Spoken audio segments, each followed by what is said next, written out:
మరి ఆత్మకు రక్షణ ఇచ్చాడు, ఇంతకీ ఆత్మను ఏం చంపుతుంది? కాదు సాతాన్. మీరు చెప్పినవి సాతాన్ ఒకటి చెప్పారు, అగ్నిగుండం ఒకటి చెప్పారు. కానీ ఇవి రెండు కాదన్నాను. ఇవి రెండు అయిపోయాయి కాబట్టి ఇంకేదైనా చెప్పండి.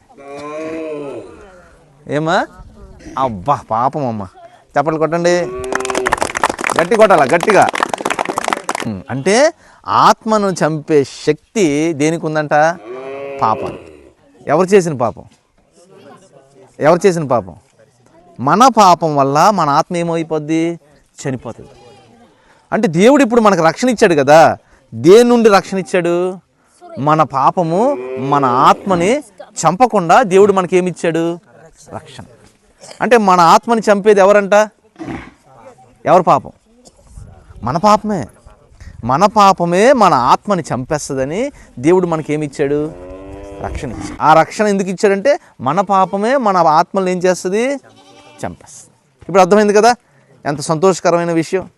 అంటే ఇప్పుడు నువ్వు చేసిన పాపాలు, నేను చేసిన పాపాల వల్ల మన ఆత్మ చనిపోదు. మన ఆత్మ ఏమవుతుంది? బ్రతికి ఉంటుంది. అంటే ఆత్మని చంపే శక్తి ఎవరికి ఉంది? మన పాపానికి. దేవుడు మన ఆత్మని చంపాలనుకోడు. ఏ నాన్న అయినా సరే పిల్లల్ని చంపేయాలనుకుంటాడా? అనుకోడు కదా.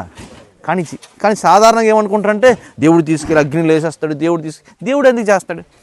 దేవుడు మన నాన్న కదా, తన పిల్లలు కాలిపోతుంటే బాధపడతాడు కదా.